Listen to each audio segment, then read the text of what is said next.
Let's get to it. God is red. Oh, I need those. I don't need this. By Vinnie Deloria Jr. We are on chapter 8. Hopefully you have been keeping track. I see more and more people getting on. It's very exciting. Doesn't mean I think they lifted the embargo or anything, but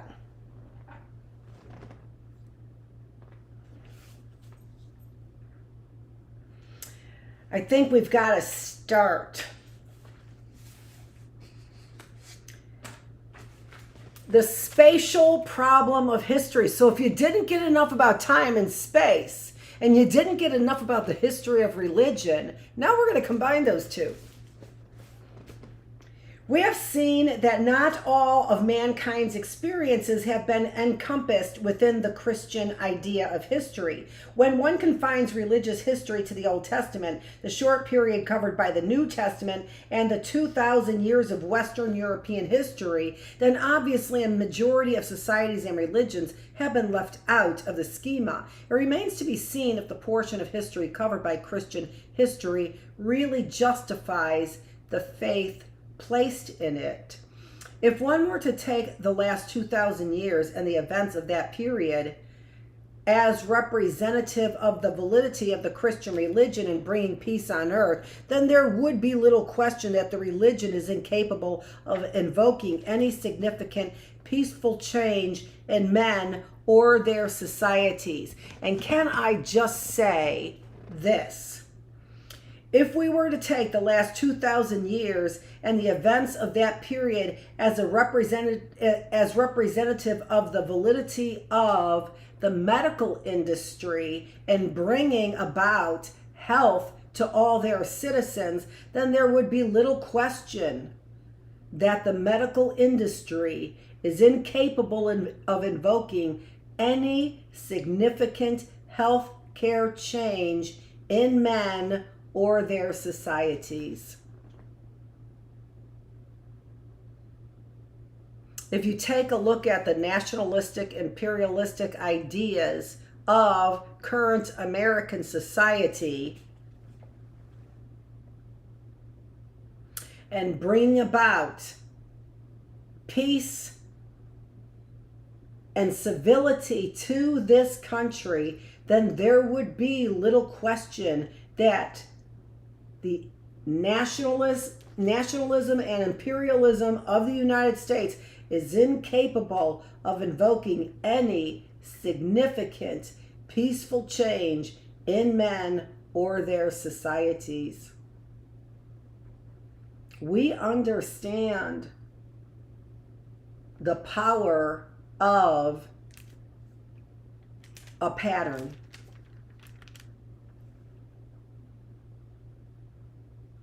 That period has been filled with continual warfare, conquest, bloodshed, and exploitation.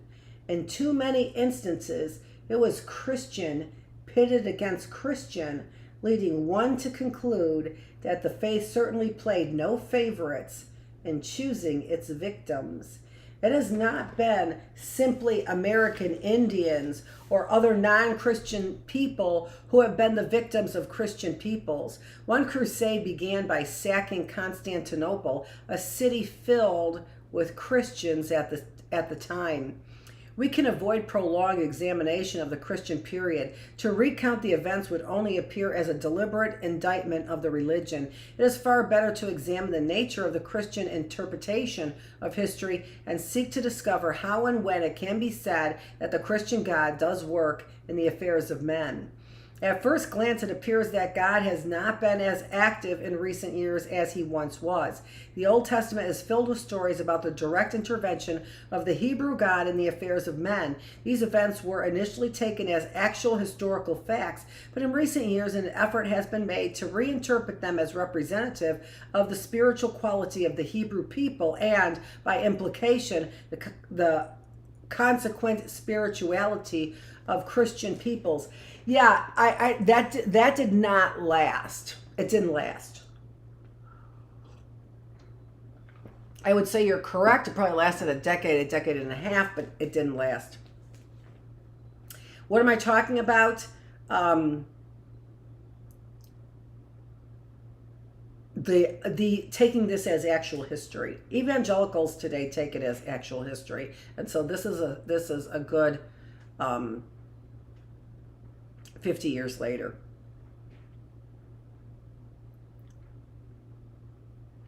As Western people became more sophisticated about the nature of the universe, it became harder and harder to project exactly what the people of the Old Testament meant by seeing an action of their God in historic events. The victory of the English over the Spanish Armada in 1588 was understood as an indication that God favored the Protestant English over the Catholic Spanish. While it did give rise to a plethora of religious poetry, prophecy, and theological development, it did not result in an establishment of a new religion. Even considered as a Christian renewal, Elizabethan England was not an exemplary Christian society.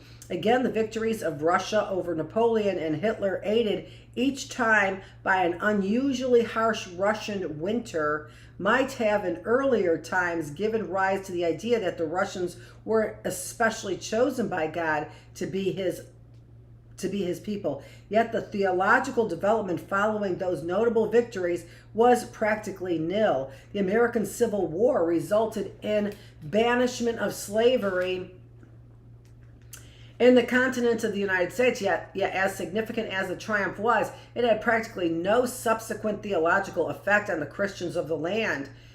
And that really needs to be underscored. That your Christian beliefs did not save you from the desire to enslave people. And that's just a fucking bitch.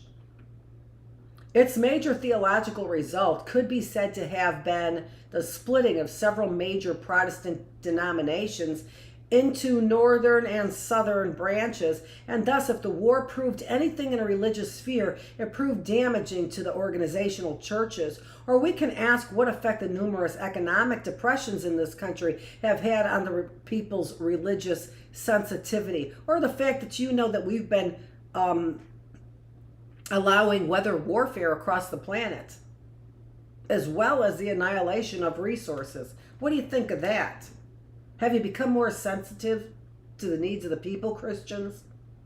A depression as devastating as that in the 1930s, visited on a nation in former times, might have called forth a generation of repentant sinners and resulted in a renewal of religious faith of amazing intensity. But no, it takes the tragedy of a 9/11 to do that. And then what becomes of it? They point the fingers at the enemy, and that's what becomes of all that energy. Yet America's periodic depressions seem to call forth only bitter debates over the place and function of the federal government in the lives of citizens. These are important questions to be asked because of the contention of Christians that their God is specifically working in the events of mankind.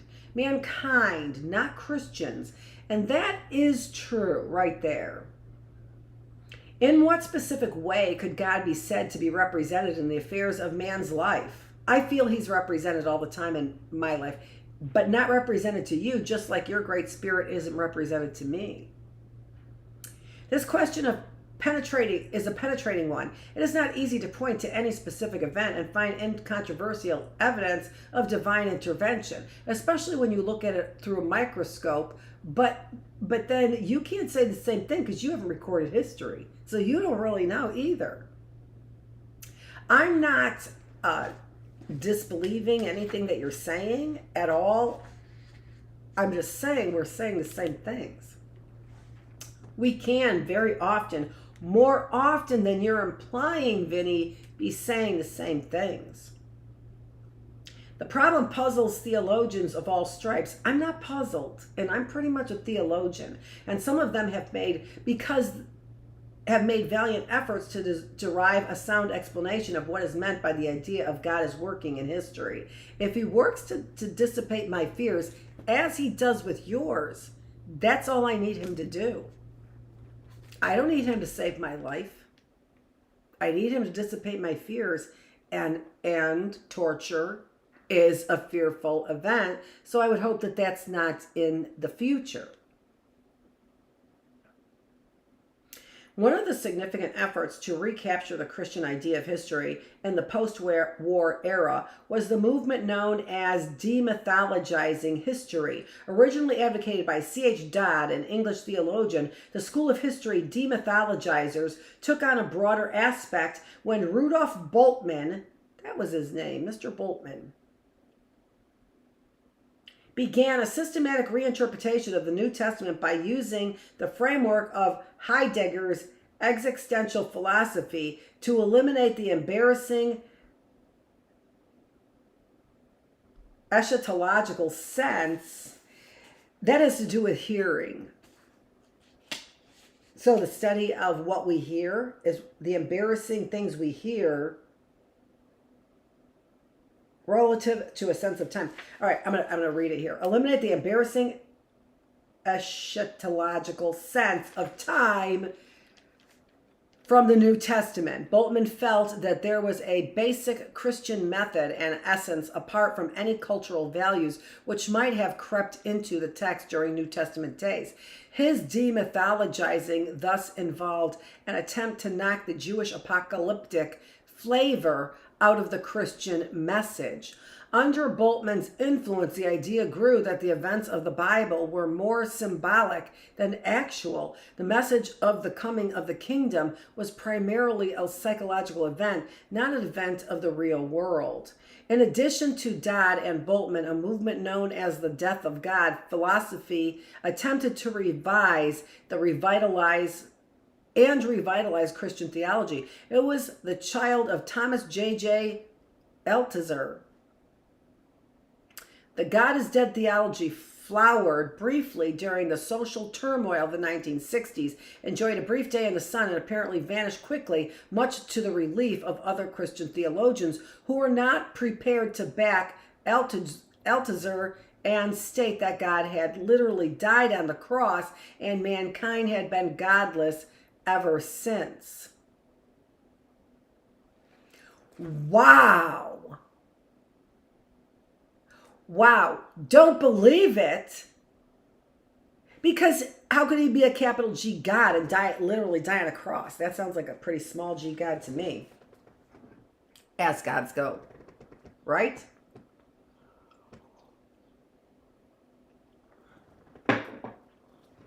Defeated in, body.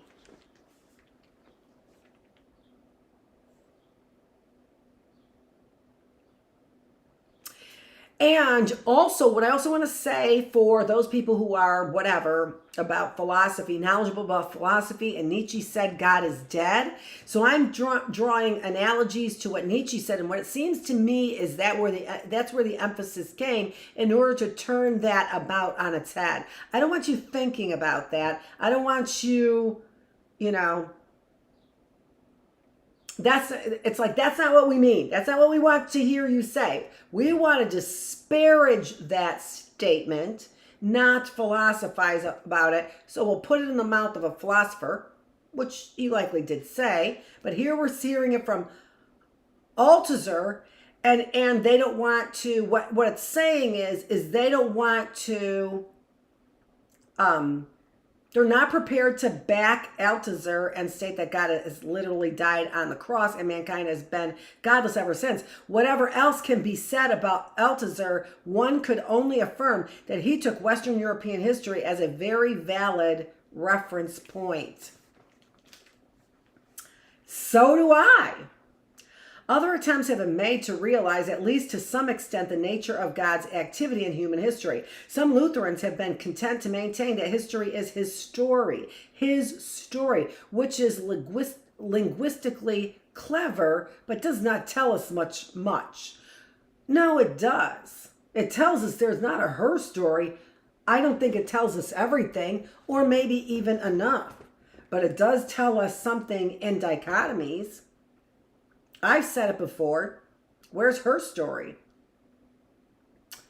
I've said it before. The Holy Spirit is feminine. It took a masculine man like Jesus Christ to suffer and die for the sins of the world.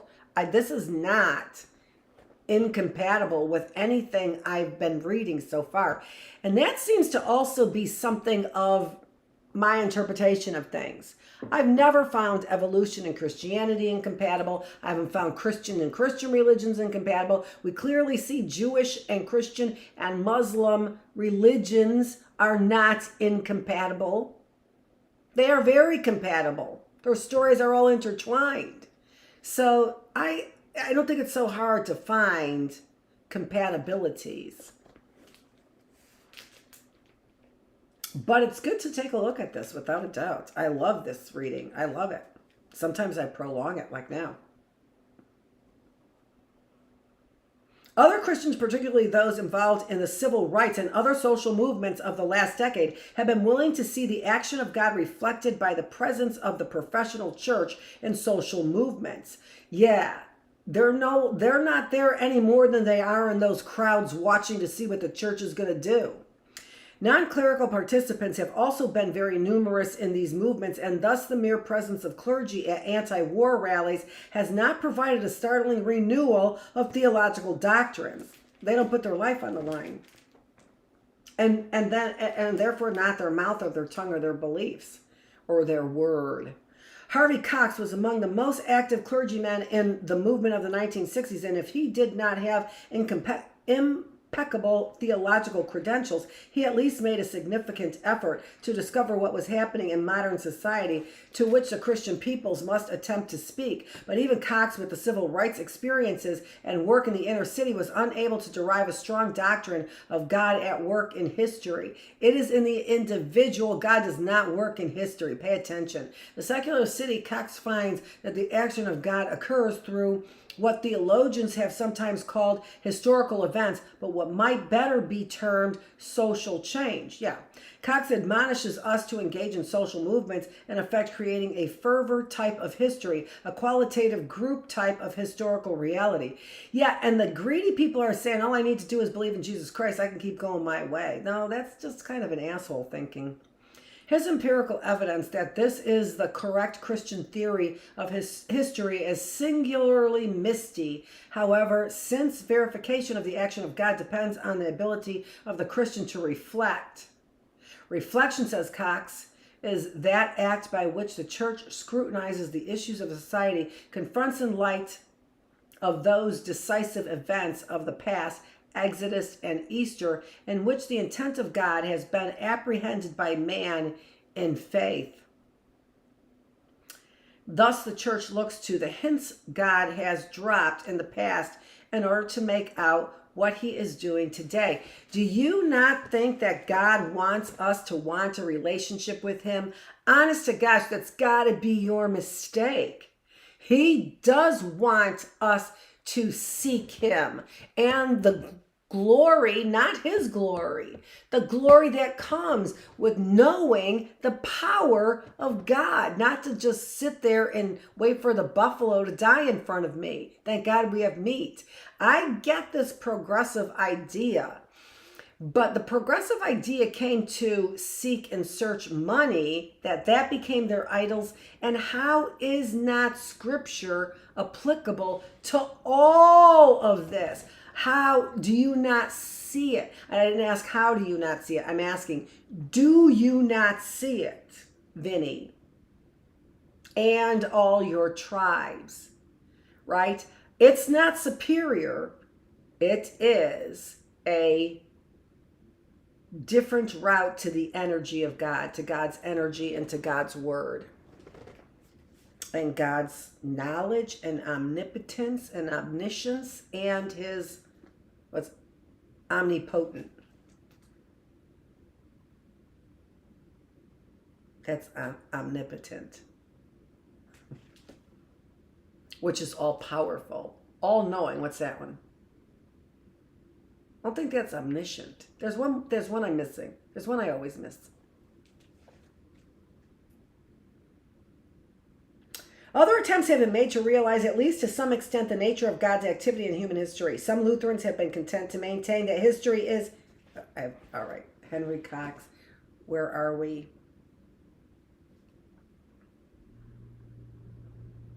If we take the traditional conception of the events of history and attempt to locate the presence of theological dimensions, we basically arrive at Cox's conclusion. For traditional historical interpretation involves the premise that conditions were never much at variance with what we experience today. We have already seen the ridiculous conclusion attainable by applying a uniform method of arriving at descriptions of historical events. We don't see much variance today because God is stable. However, we have an experience as an individual of fear or no fear, of faith or no faith, of diligence or no diligence, of virtue or no virtue, of a relationship with God or no relationship with God. Those things are very real.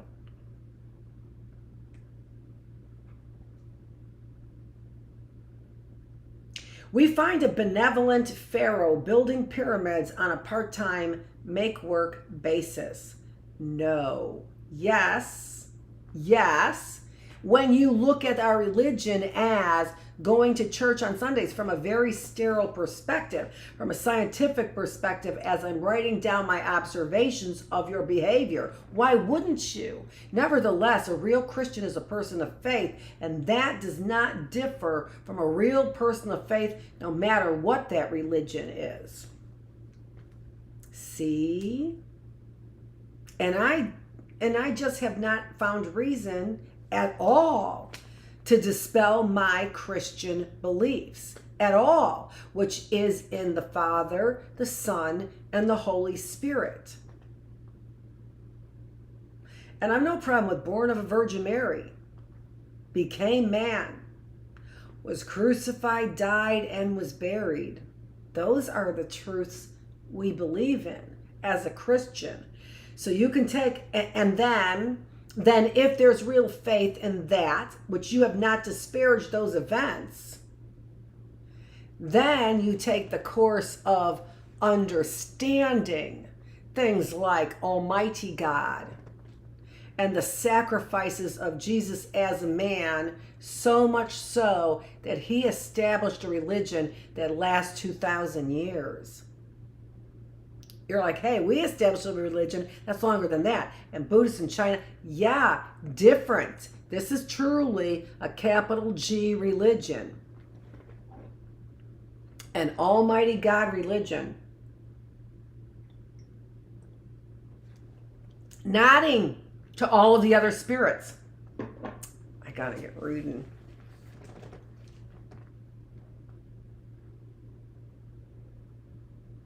Yet the position which Cox takes that the Christian God is somehow almost tiptoeing through history, dropping sly hints that are to be discovered by a church critique based on the Exodus and Easter, presents even further problems. Really? Because I'm pretty sure that's how your people do it too. What's a 16-year-old kind of rite of passage? Finding your great spirit and your great purpose. Do people, and you know, if that's not tiptoeing, come on, you wear moccasins. That's tiptoeing. Do people believe that the Exodus actually happened as recorded in the Bible? Is the Bible a historically accurate book with respect to the events of major importance to both the Christians and the Jews? You said that that's a given. One would suppose that the Exodus would have been a startling event in the experiences of the Hebrews, slaves from their birth, and with a heritage of slavery of nearly 4 centuries, they had no apparent reason whatsoever to expect release from their condition. Yet from the Exodus event can properly be said to have derived not only the modern Jewish religion, but also Christianity and Islam, the 2 heretical offshoots of Jewish religious tradition. Now, them's fighting words. What may be surprising to many people, particularly since theologians such as Cox depend so heavily on it for their verification, is that many significant theologians do not regard the biblical accounts of the Exodus as historical. You just said they were in your own religion. Theodore Gaster, for example, characterizes the events of the Exodus as recorded in the Old Testament as a flight of fantasy of undiminished proportions. It is obvious to any unbiased reader that this story, with its markedly religious coloration and its emphasis on supernatural signs and wonders, is more of a romantic saga or popular legend than an accurate record. Written down centuries later than the period which it describes, it is clearly more indebted to folklore than to sober fact. You know, it sounds just like your stories of man changing form into animal and why that should be so comprehensible. It's not different. Find the universalities, and you're going to be sitting over there finding Universal Studios and Paramount Pictures collecting on the ignorance, on the combined ignorance going on here. Theodore Gaster, while not the final authority on the Old Testament, is not an inconsiderable figure in the scholarly world, yet he is unwilling to grant the biblical record could be correct. Rather, he understands the story as basically a romantic legend. Can Harvey Cox base his theology on a romantic legend? Can it be said? It just sounds like you do, that the Native Americans do. You don't have history. You don't have experimental methodology.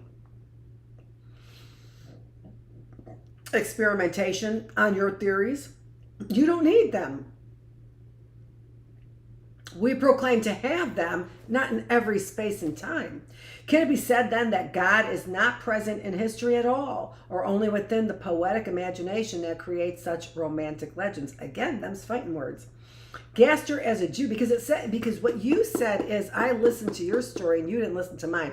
That's the one I want to have. Where was that one? Oh, I think I already had that one, though. That's the reason why I didn't do it. I listened to your story. Why didn't you listen to mine?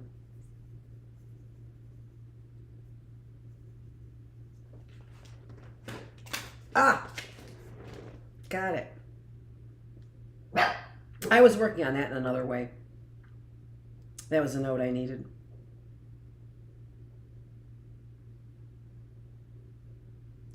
Gaster is a Jew, not a Christian. Theodore Gaster is a Jew, not a Christian. Johannes Pedersen is a noted Christian scholar who has specialized in Old Testament life and times. Almost every Protestant seminarian knows that Israel, its life and culture, originally published in Swedish by Pedersen, is nearly the classic Christian study of early Israel. The book covers almost every aspect of Hebrew culture, illuminating many theological doctrines previously misunderstood or misinterpreted. In the book's appendix, Pedersen indicates that the Exodus is not history in the usual sense of the term, but a highly colored legend meant to glorify the Jews. Now, I would also like to just interject here is that my experience as a Catholic meant we only took the Bible as stories. And if you take a look at documentaries, that sort of is the palpable infallibility of his ability to be able to interpret scriptures, because these need interpretation. They need an intercessory. I think if you look at me, you don't. I think if you look at a lot of people, you don't. It is what we do in search of a relationship with the Almighty, with the capital G, God. So I just don't. That's cool that Pedersen is a Christian scholar. But I mean, the Jewish religion they're filled with non-believers. The Catholics are filled with believers. Protestant religion filled with a lot of non-believers. Real people who, when you say, do you have a real faith in everlasting life, or any certain parts of the word, will say those are stories. I would have to say it's the upper echelon of Catholics who would say those are only stories, with, I think, a full knowledge that they are not. That's what I think is different. All right, anyway. Pedersen indicates that the Exodus is not history in the usual sense of the term, but a highly colored legend meant to glorify the Jews. And then here you go again with this anti-Semitism. So, great anti-Semitism that we are seeing here.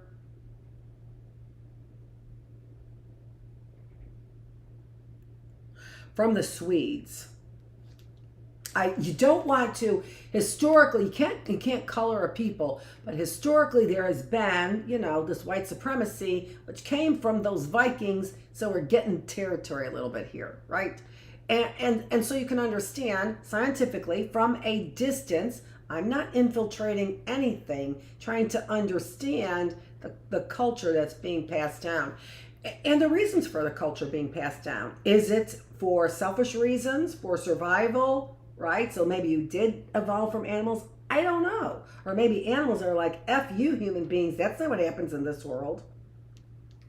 And forming an opinion of the story about the crossing of the Red Sea, it must be kept in mind, as we have remarked above, that the story as well as the whole emigration legend, though inserted, I mean, that's just a convenient word, as part of an historical account, is quite obviously a cultic character, for the whole narrative aims at glorifying the God of the people at the Paschal feast, though an exposition of the historical event that created the people.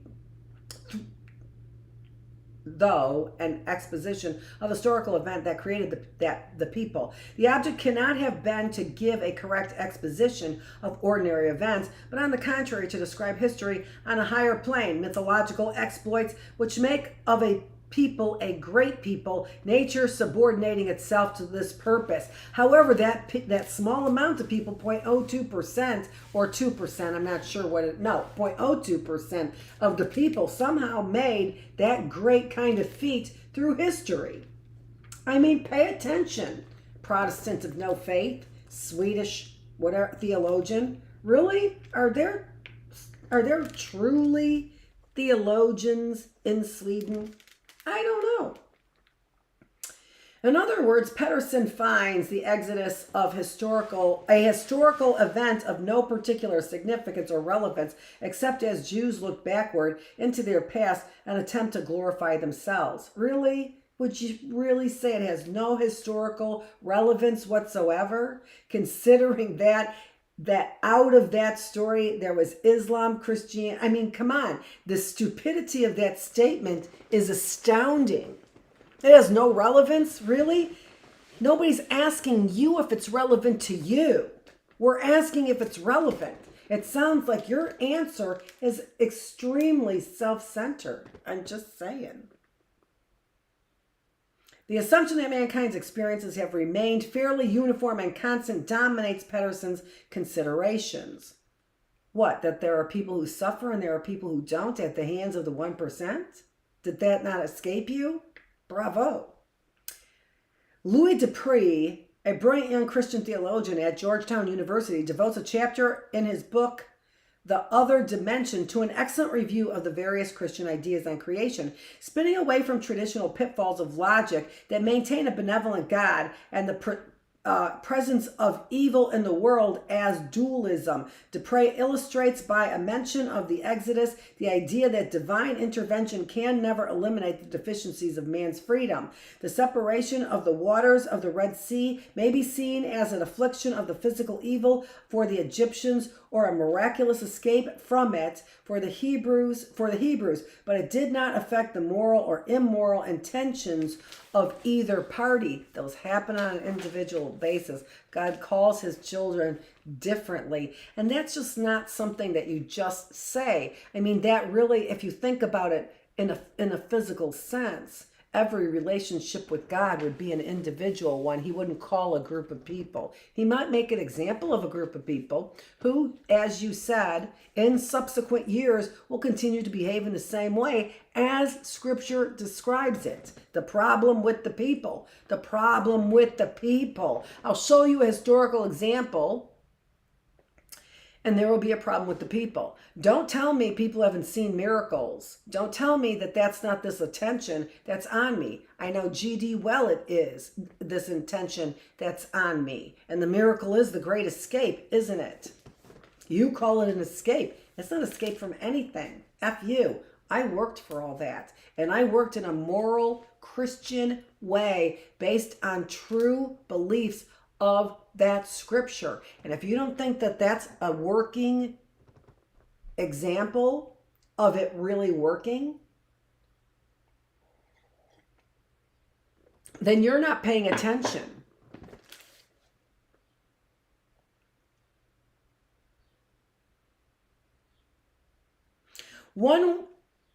All right, let me make sure I'm at the right place.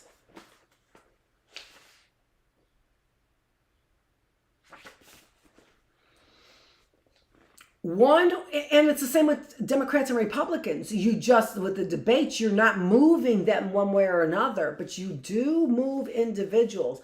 The percentages look like they're the same. I don't know if they do. I don't know. You don't know either. You don't know people of faith. And that's all we're looking for. We're looking for people of faith. You get there one way, I get there another way. And as long as I don't get there hypocritically, unjustified, unwarranted, which with a God with a great big G, we're not fooling anybody. We know that. That's what we know as Christians. A God with a big G as a Christian, what I know is I'm not fooling anybody. Do you understand the real crux and foundation of Christianity? With the big G God, a Christian knows they're not fooling anybody. Maybe you don't need a big G God to do that for you. Maybe I do. I don't know. But I have other things to know. I'm not an animal. I'm not a savage, right? You know what I mean?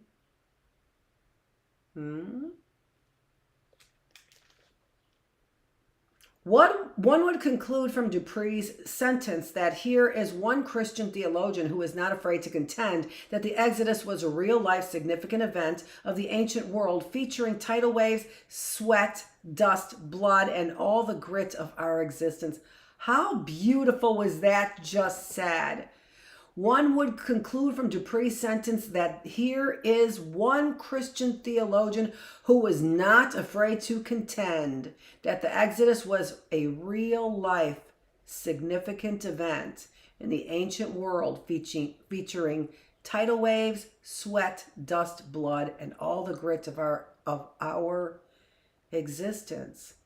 Where Harvey Cox and Pedersen, even Gaster, a Jew, fear to affirm God working in historic events, Dupree charges right in as a true believer.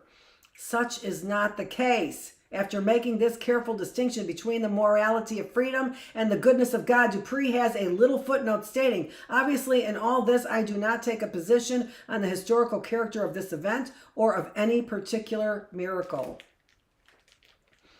Can this be? Can Christian theologians tell us that their God works and dominates history while maintaining in their footnote that they are not prepared to affirm that anything really happened?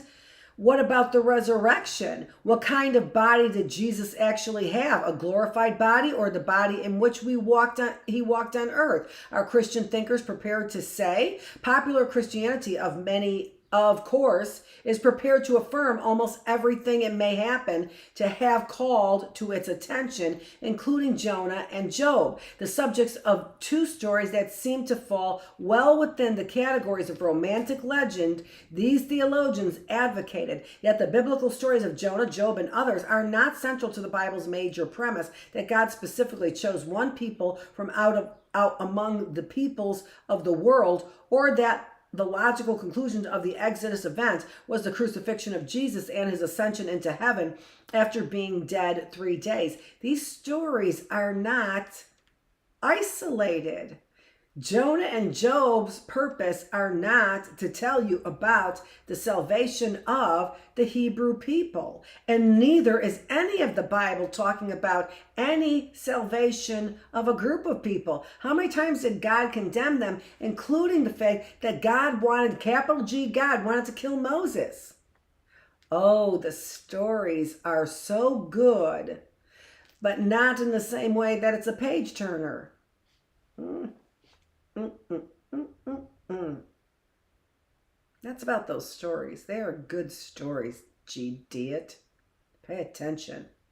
Job was a hard one, right? Job is such a good story. You can't even read it. You're like, screw you. I'm not reading that story. I'm just looking over here at what's going on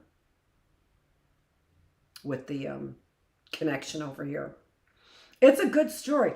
And again, as I said, it's like one of those stories that's so disturbing, you have to put it aside. That's the Bible. That it's so disturbing that there's a part in the Bible where God was going to kill Moses. That's so disturbing. I have to put that thought aside for a while. I did. I didn't think about it for a while, because that to me is a vengeful God. That's a God who maybe is not infallible. A God who wanted to kill Moses right in the Bible. And then the cure for it was that his wife circumcised their firstborn son. That was the cure for it. Then God didn't kill him. How about that to swallow? How about swallowing that? And by the way, Vinnie Deloria, a good Christian and doesn't deny it. You say they sit over there. What it takes is a mind who says, just a minute, I have to make something up. And maybe that's what I'm saying. You can't even take it. But it wasn't me who understood it. It was the theologians who led me to an understanding of that. Is that palpable is the word I'm looking for. Is that acceptable? Is that, can I swallow that? Can I believe that? Can I believe that explanation? Because to me, on the surface, I can't take it. So that explanation better be pretty GD good. Jonah, very, very fanciful, but not like Job at all. Job suffered for what appeared to be no reason at all. What's the connection there? And it certainly isn't to say that the Hebrew people are saved. If the major events of the Bible are to be taken not as actual events involving men, events of such significance that they could be used later as patterns by which the subsequent church, which is huge, by the way, who don't mind that pattern of thinking and belief, could discern God dropping hints in the affairs of men, then what do we make of Christian religion? Can we take it seriously? Can we take your religion seriously? You just told us that guy's just like, yeah, I don't believe anything that you're just saying. And you're just like, oh, I believed all your stuff. You didn't. And it calls into question all the stuff you believe, by the way. Transforming into eagles or deer.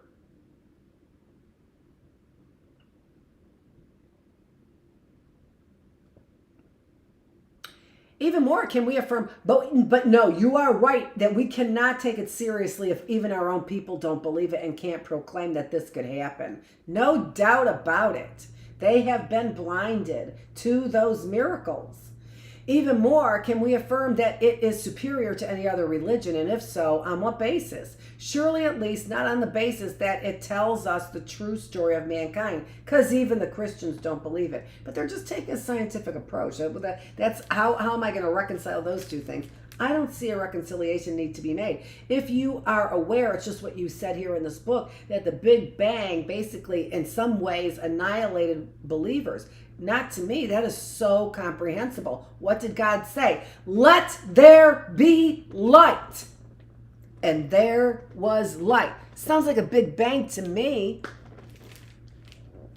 Behind the Christian theory of history lies a peculiar logic of interpretation. Yeah, so does yours. You don't even bother with logic. Where's the logic in your history of I can transform to an eagle? Get it? One can see it clearly in the proposition put forward by Paul Tillich in his systematic theology. It can be stated that in Christianity, the decisive event occurs in the center of history, and that it is precisely the event that gives history a center. That Christianity is also aware of the not yet, which is the main emphasis of Judaism, and that Christianity knows the revelatory possibilities in every moment of history. In other words, the Christians ask us to accept that there is a history, that there is a central event making the rest of history intelligible, and that because there is a central event, there must necessarily be a history. Not any good Christian asks you to believe it. We present it to you. That's what good Christians do. The logic is clearly a precursor of Catch-22. Whenever we focus on one of the very important events of that line of history, we are told by Protestants, Roman Catholics, and Jews alike that what happened was really just the growth of legend, folklore, and glorification, not a spectacular event. Now, that was the 70s and 80s, but not now. This still, maybe because they found the abandonment of those ideas, spirituality meant that you lose power. This dilemma over the nature of history occurs and will occur whenever a religion is divorced from space and made an exclusive agent of time. Couldn't happen in time. Events become symbolic teaching devices, and the actual sequence of physical action, which could indicate a divine intervention, becomes unimportant. What is important are the moral lessons and ethical choices the legend illustrates. The Christians of another era believed that their Bible was the real record of events. Why wouldn't they be? And what would you know about recording events either?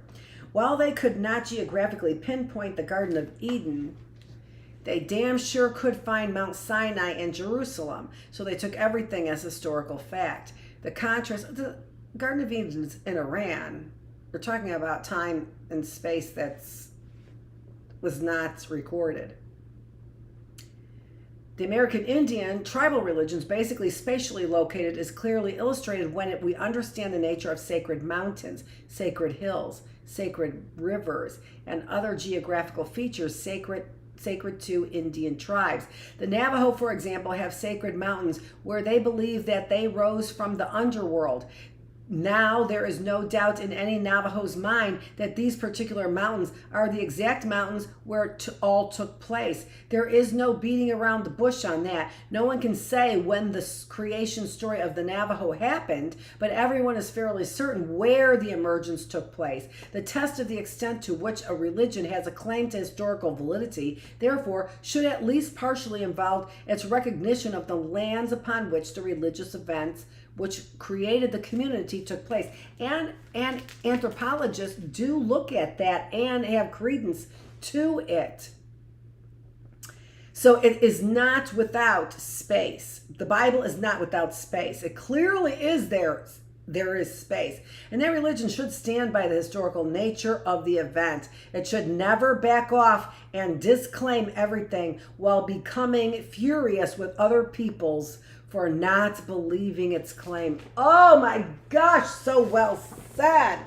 That is so well said. I'm going to read it again without the ending of my exclamation, so I might have that for a 2-minute clip.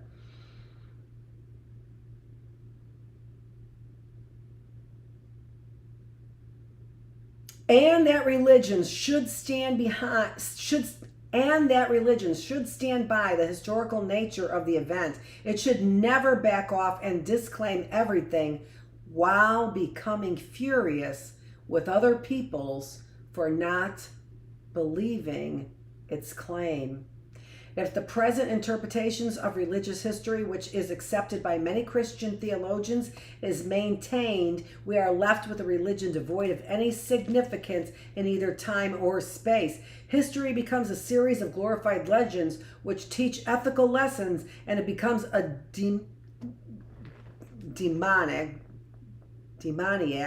thing to believe that the world operates one way for religious purposes and an entirely different way for secular purposes. Leaving aside popular Christianity, which has rarely questioned anything and remains comfortable in a three-dimensional universe while men walk on the moon, what effect would there be if we took the Exodus story, since it really triggers the creation of 3 world religions, and maintained that it in fact records a specific happening which occurred at a definite time and in a specific space? Do we have a problem?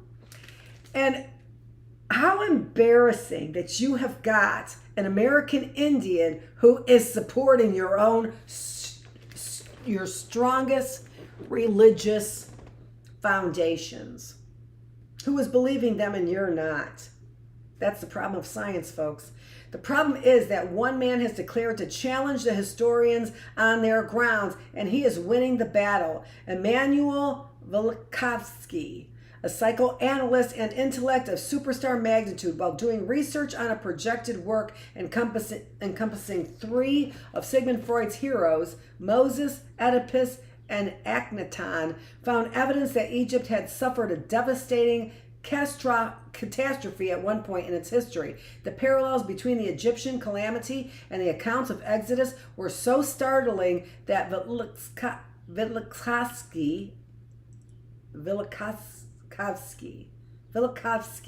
began to trace other evidence of natural disaster on a global scale in the legends of peoples around the globe. By 1950, he was ready to unveil his documented conclusions on the Exodus. In 1950, Velikovsky published Worlds in Collision, in which he contends that global cataclysms fundamentally changed the face of the planet in historical times, the Exodus being the event most clearly documented, thanks in part to the religious interpretation given it by the Hebrews, who had seized the chance to flee Egypt in the confusion and disorder.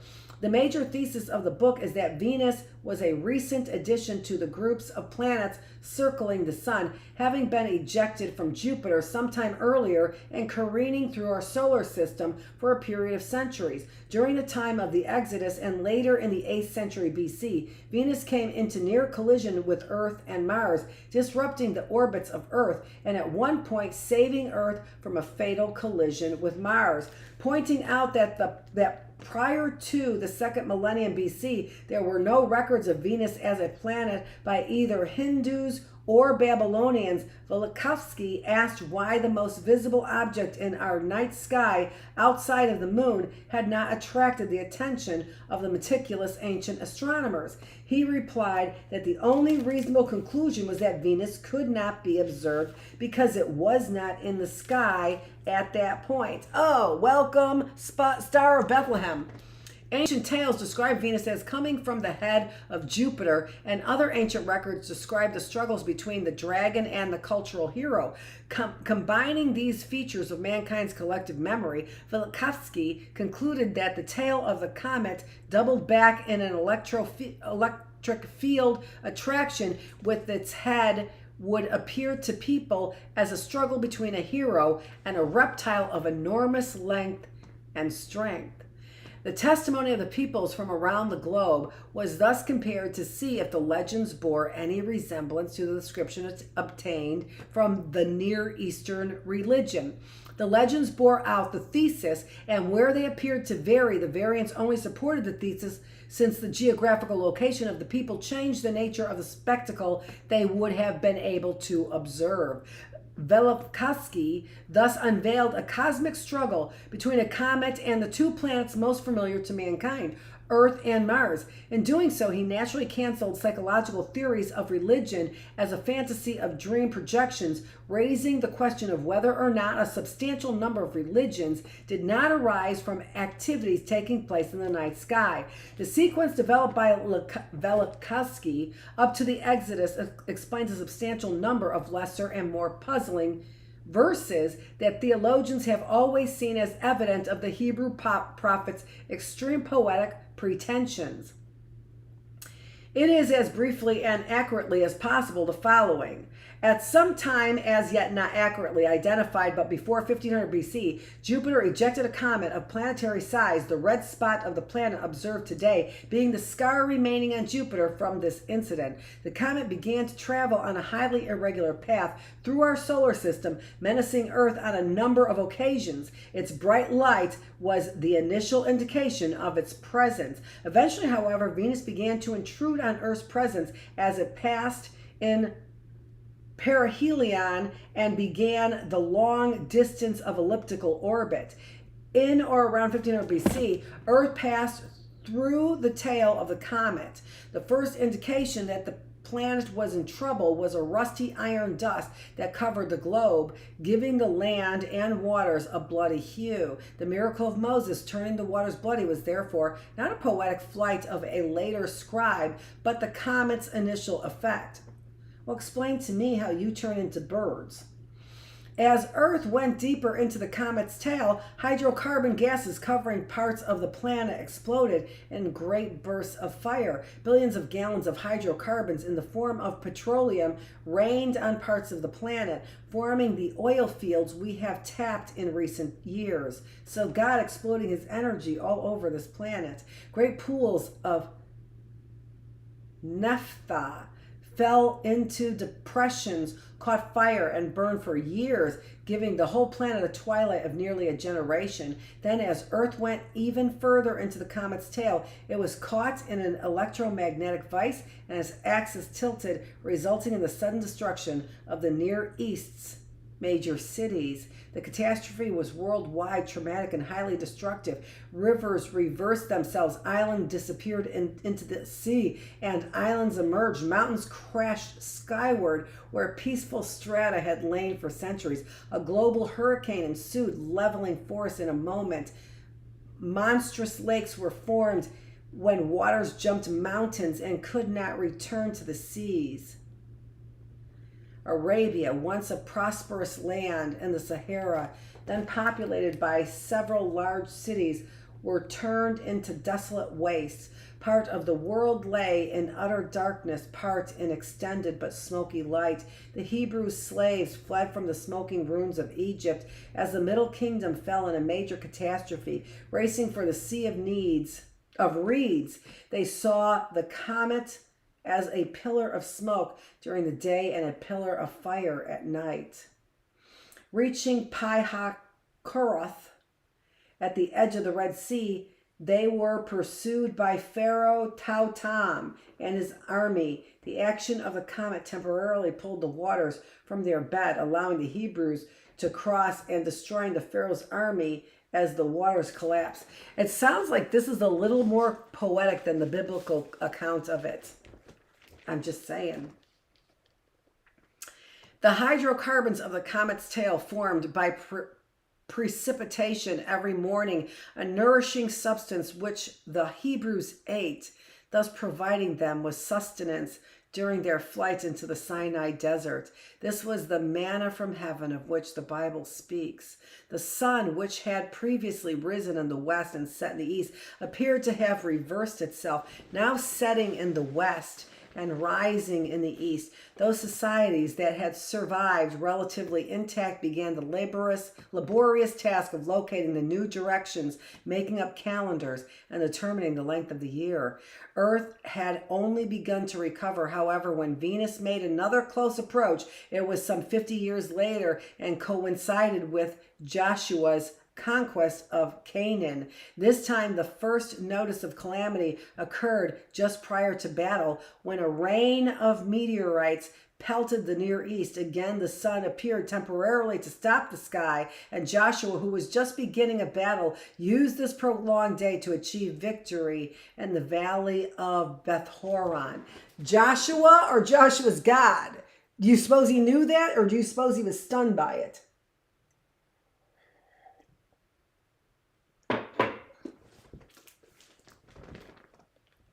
This sequence of events, as projected in Velikovsky's Worlds in Collision, was more precisely developed in his companion volume, Age in Chaos, published some years later, where all previous historians proudly interpreted the books of the Old Testament as divine and sublime poetry of first-rank quality. Yeah, because it prophesied as well. The Velikovsky thesis explained the trauma and disaster suffered by the people of the Near East and gave startling new meaning to the Bible's descriptions. Just explain it in scientific terms. We would not exclude that. Believers would not exclude that.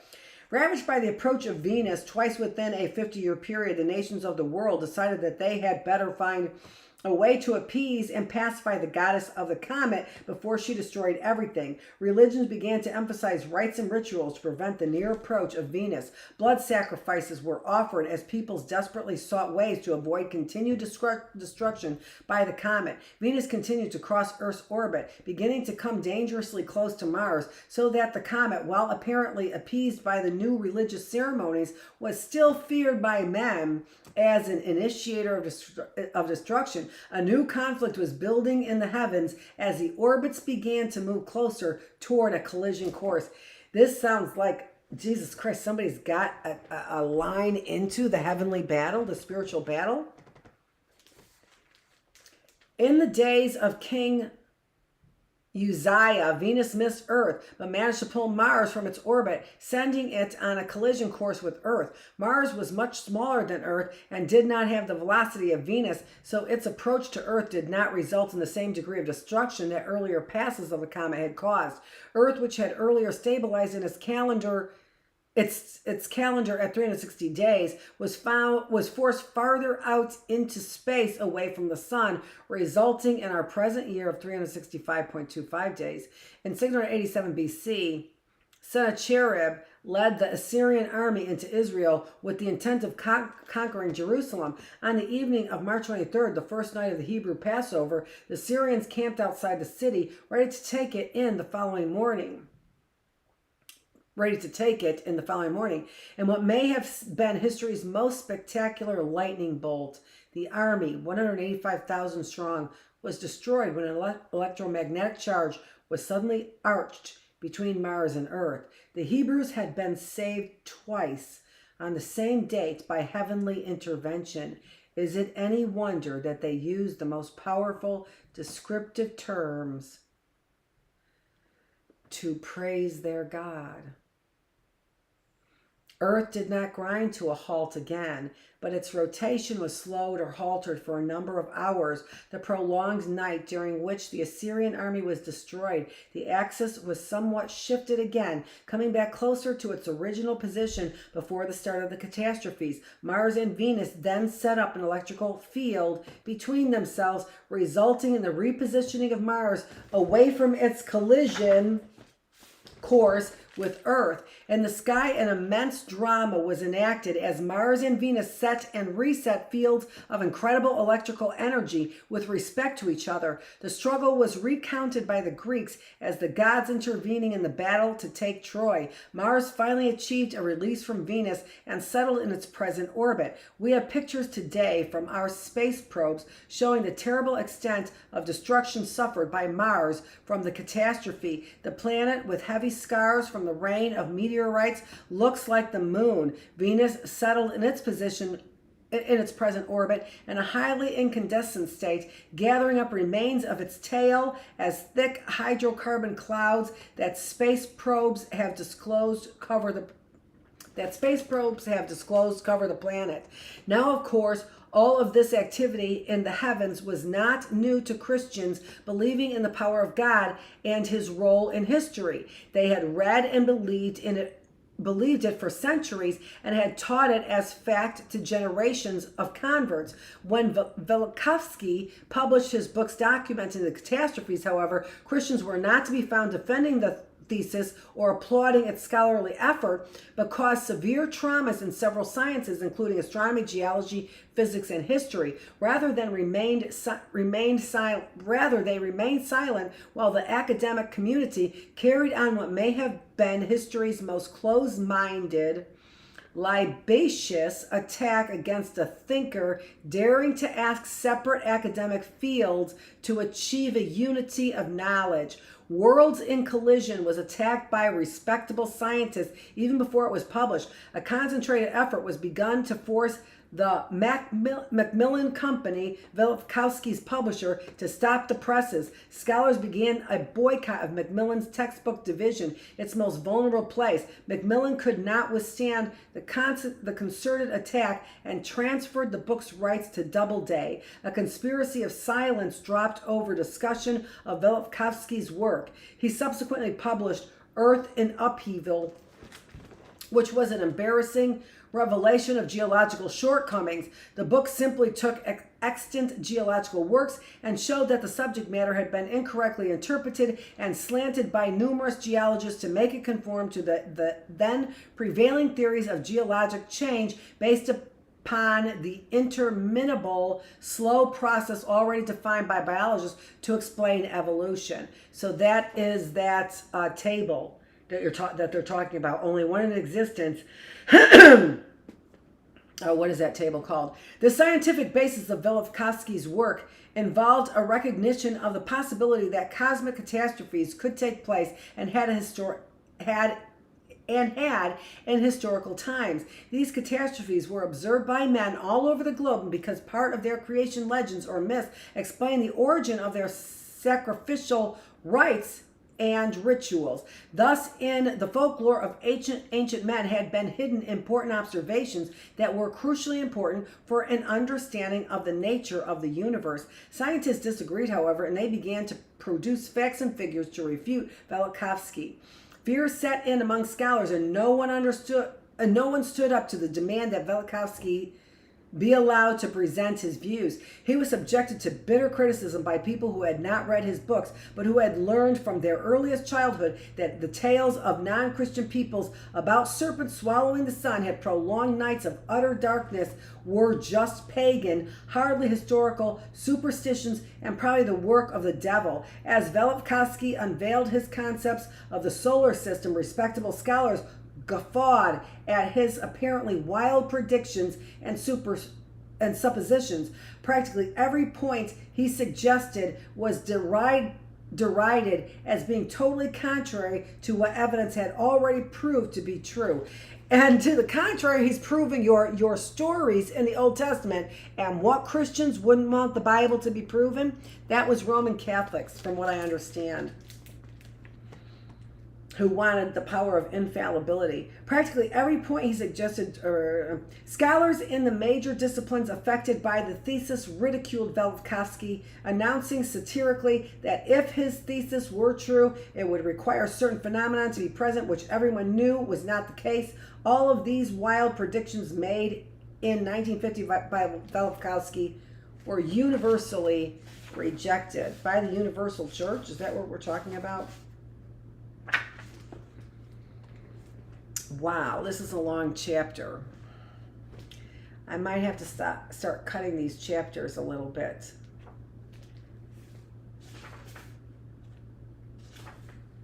Then the evidence began to come in. Science had new opportunities to conduct sophisticated experiments with the beginning of the space probes.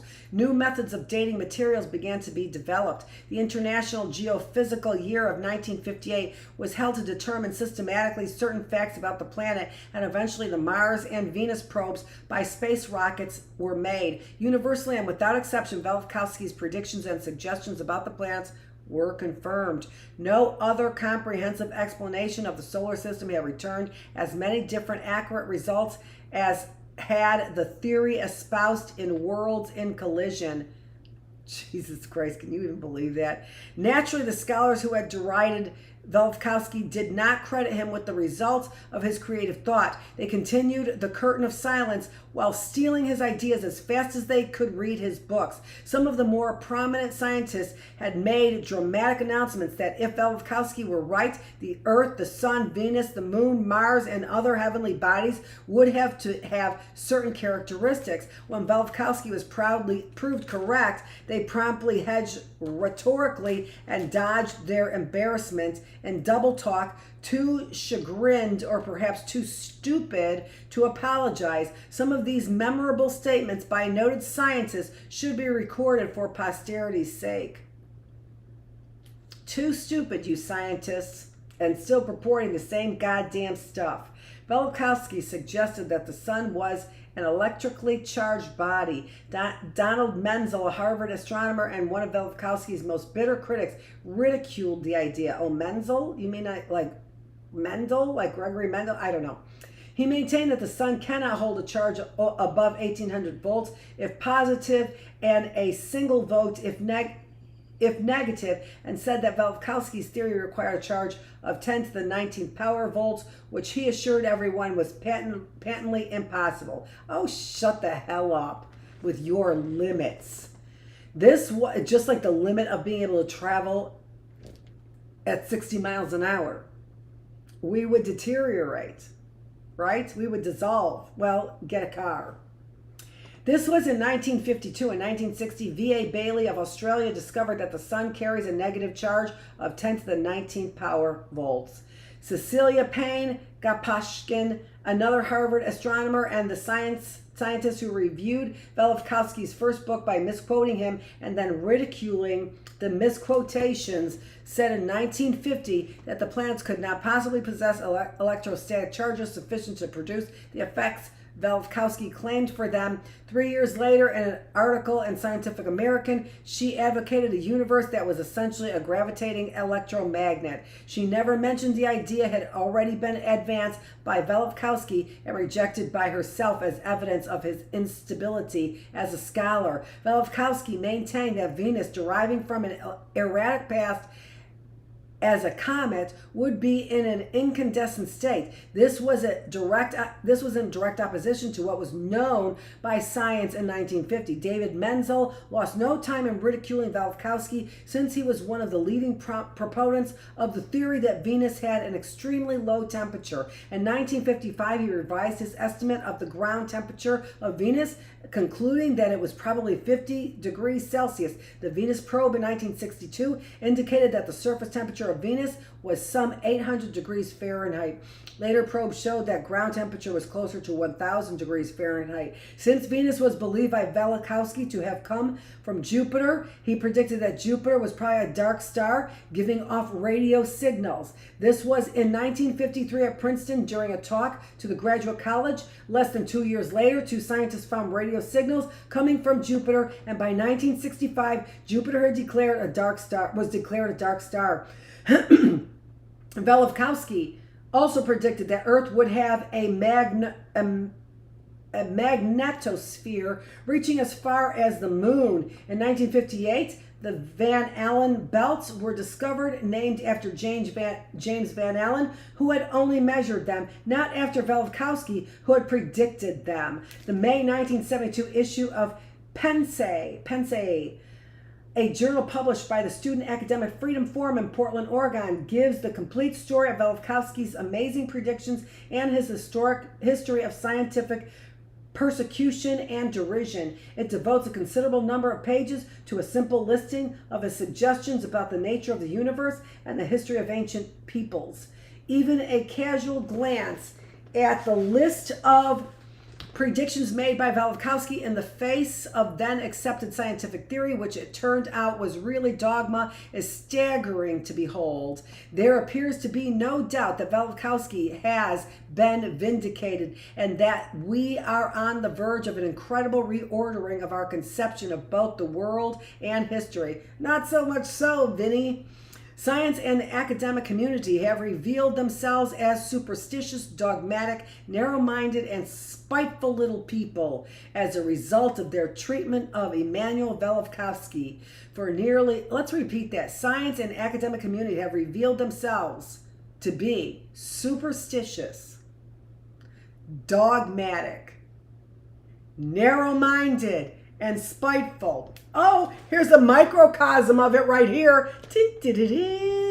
Spiteful, narrow-minded, lame, non-academic, calling yourself scientist pieces of shit.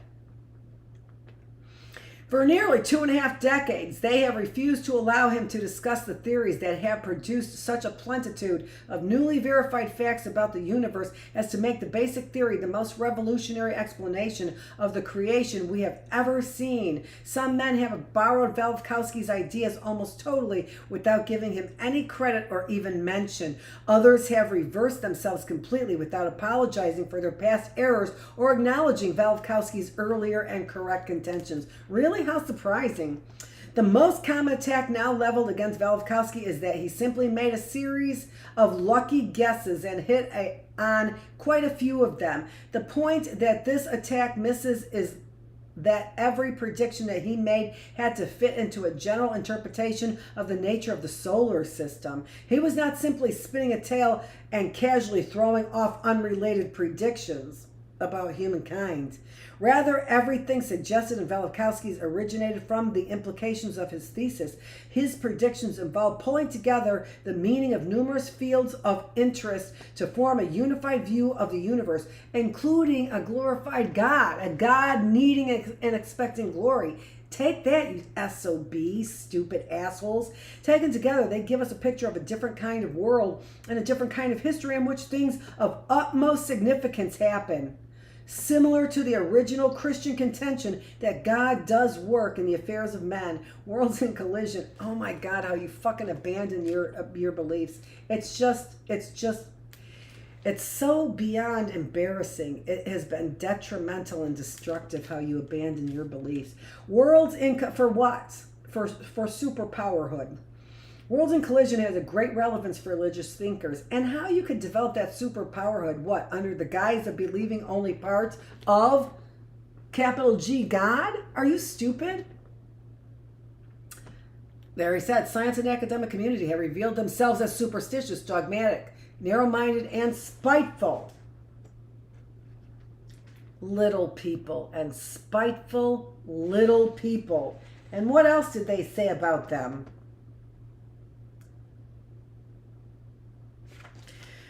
I won't be able to find it. We got to get through this.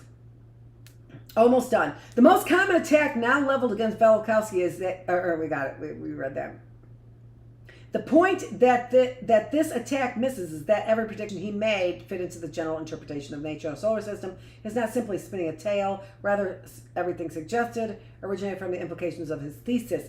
His predictions involving pulling together the meaning of numerous fields of interest to form a unified view of the universe. Taken together, they give us a picture of a different kind of world and a different kind of history in which things have almost... Oh my gosh. All right. Velikovsky's original point of departure was the belief that the Exodus was an event of worldwide significance, recorded as it should have been, and experienced by peoples on a global basis. Do you not get the feeling that we are finding God, the truth, right here? Are you not getting that feeling that has been truly cartoonized by Christians and the Catholic Church? His search of many people's folklore and their religious and cultural myths and stories indicated that celestial events viewed from different places gave rise to different descriptions of phenomena, which scientifically described a definite sequence. The religious interpretation of the events varied, of course, with the respective peoples, locations, language, culture, and state of existence. With the exception of Fulton Arsler, who wrote an article for the Reader's Digest correlating Velikovsky's thesis with the Old Testament, a duplication of effort considering that Ages in Chaos is a supreme demonstration of Velikovsky's skill as a biblical scholar and historian. No Christian theologian or Old Testament scholar of any note supported consideration of the thesis that the Old Testament might be historically accurate in many respects. How effing embarrassing. Christianity lost a chance to recoup its lost ground and assert the historical nature of its revelation. Instead, as we have seen, Christian scholars continue to view the Exodus as the glorification of romantic Hebrew legend. Was it perhaps the threat of the verification of the historical nature of the Old Testament on a world basis was also the verification of the legends of many of the competing religions? Did not the historical nature of the religion frighten Christians who had not believed the Bible after all? Granted that it is a severe rupture of the theological mind to go from a conception of God slyly dropping hints for the church to discern to a conception of a cataclysmic event in which a number of religious are formed. That's the word. But even today, we have some indication that religions do not simply arise because poets of a nation wish to glorify their past. The conflict in the Second World War brought Americans to parts of the world then unknown and unvisited by modern men. After the Americans had left certain islands in the South Pacific, scholars discovered that a new religion had grown up and that saw the Americans' airplanes and machinery as manifestations of their gods. The cargo cults, as they have been called, would indicate that if an event is out of the ordinary and makes a sufficient impression on people, it can call forth a religion, regardless of how correct that religion would appear to be to observers. And it sounds to me like that was the sinister intention of Christianity. The Old Testament to be able to rein in the power of what they understood God to actually be. The Old Testament is probably extremely accurate in many, and then to be able to use the air and the weather to be able to say I've got that power when it doesn't come close to the Leviathan that was in the sky. The Old Testament is probably extremely accurate in many respects, particularly in those events it described that involve specified sequences of natural events. The Old Testament may stand forth as our best record of man's ancient experience, but other religions covering the same event with different descriptions have an equal claim to validity. Our task, therefore, is not the affirmation of one religion as against any other, but an examination of the religious stories of all religions to determine to what extent they are memories of real events and to what extent they are elaborations of poetic and philosophical speculations, which would be the Catholic Church and,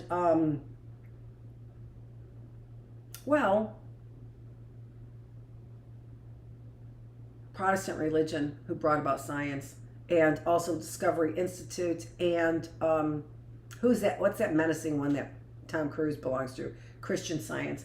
It is for that reason that we have postponed discussion of American Indian tribal religions, trying to get all the power. It's just disgusting. It's disgusting, especially when you take it, the stupidity of your limited power in the face of a cosmic Leviathan. It is for that reason that we have postponed discussion of American Indian tribal religion's creation stories. Can we determine to what extent they are remnants of tribal memories of a world catastrophe, and to what extent they are actual tales of the creation as an event? For it is in the spatial dimension of tribal religions that we find their religious genius, not particularly in their recording of a linear time sequence, because they didn't. We find that genius in Hebrew history. It is the spatial dimension that Christianity has lacked and misunderstood, which would appear to preclude it from becoming a realistic influence among mankind's society. That is the end of chapter 8. That's the end of this week in the classroom with our 3 days on. We start our 4 days off, and boy, do you have a lot to look up. If you don't have stuff to do on these 4 days off, Velikowski. You want a spelling of that name? I did say it. Velikowsky. This is Dr. Annette Feravich. We are here in the reading room. Dear Jesus Christ, is this wonderful or what? All right, so stats are all wrong out there. 24 seconds. You've been sitting here a lot longer than 24 seconds. Okay, thanks for joining me here in the reading room where we're reading God is Read. This inspires me to no limits. Now, there are limits to my inspiration, only because I have limits to my body. And I have limits to my mind. It's a sunny day here in Michigan, June 12th, day 206 of the classroom. I hope you enjoy your 4 days off. I know I will. Thanks for joining me here in the classroom. I don't mention my company's name. I got to get my email shit going on. Thanks. That's how I end it. That's how I end it after I proclaim the cosmic Leviathan in the sky. Thanks for joining me.